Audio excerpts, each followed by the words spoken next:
Ano daw, Sisi? Panahon ni Erap. Panahon pa ni Erap? Tagal na pala to.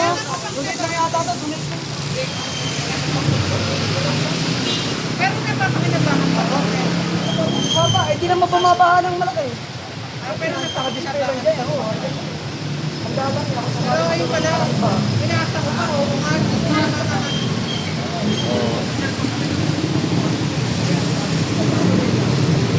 Sabi ni Kuya, panahon pa daw to ni Erap. Oo nga no, may pangalan naman. Panglaki pala ng pangalan, hindi ko nabasa, bobo.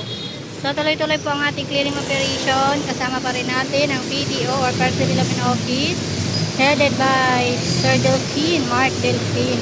Nandito pa rin tayo sa Barangay 373 Tambunting. So ito, papabuhat na po itong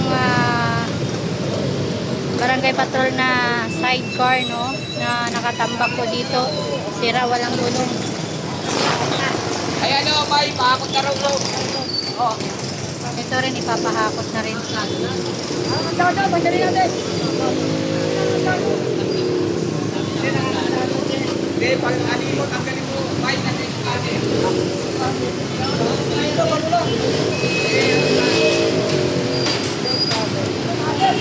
Ate Rano.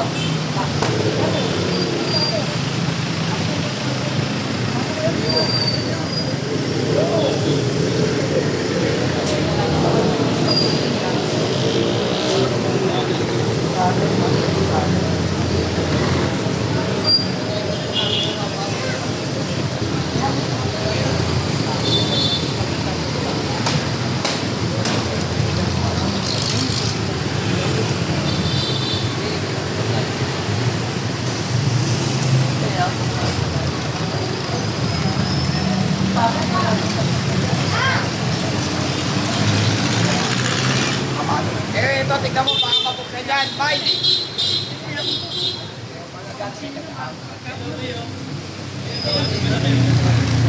Makaya, makaya. Yan.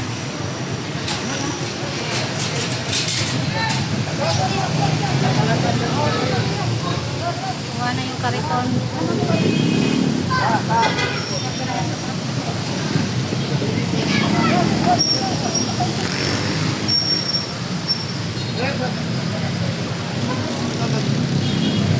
And next naman itong sidecar na wala ng gulong.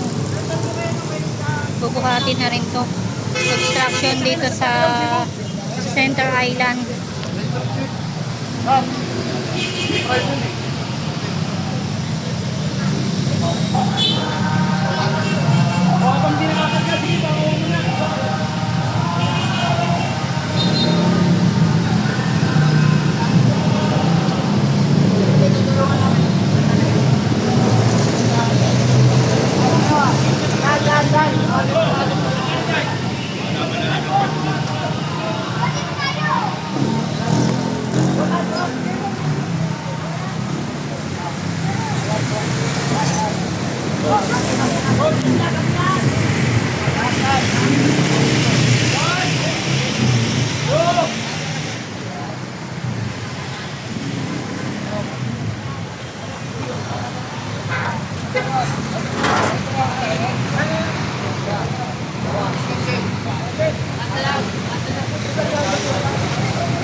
Then ito, tatanggalin din po itong bangka.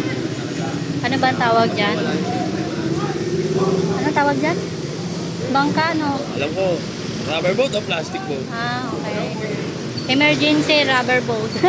Gumagawa ko sarili pangalan. Emergency rubber boat. ERAP, Emergency Response Assistance Program. So, panahon pa po ito ni ERAP. Bubuhatin na rin yan. Tapos, ipa-flashing ko ito mamaya.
So ayan, binuhat na po itong emergency boat.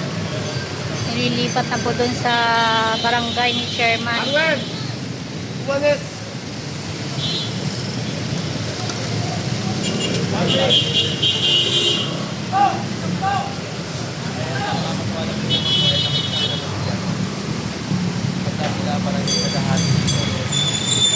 So waiting na lang tayo para i-flashing po itong area na ito dahil sobrang panghi. And tumawag na rin po si Sir Joey nang magpa-flashing po dito.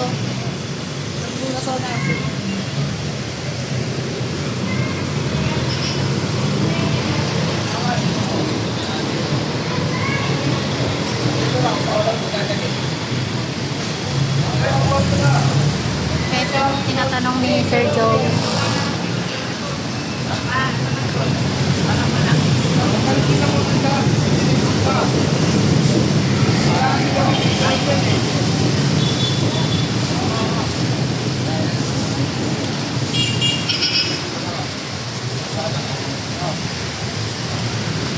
Ayan, binuhat na.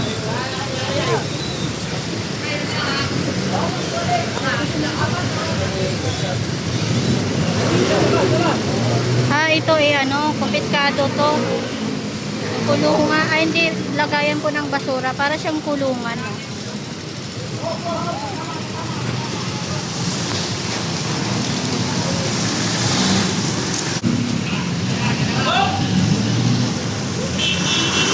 So, correction na, hindi po siya kinumpiska.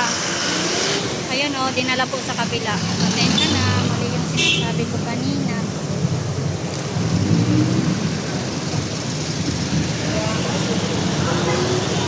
And update ko lang kayo dito. Ito na po yung after. Malinis na. Wala na po yung mga nakalagay dito na mga obstruction. Bilis kilos po ang PDO or Parks Development Office headed by Sir Mark Delfin. Ayan, malinis na po. And dito din po na side na to. Ang dami po mga nakalagay dyan. Malinis na, maluwag na, maaliwalas na. Yan po ang gusto ng ating Mayor Isko Moreno. Di baling mahirap tayo, wag lang po tayo maging dugyot.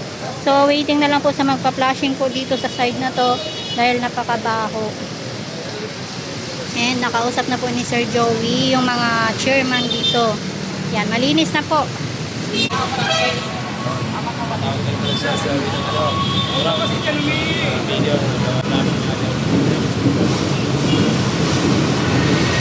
Sabi ni Sir Joey, darating daw yung truck para mag-flashing. Ang panghi kasi.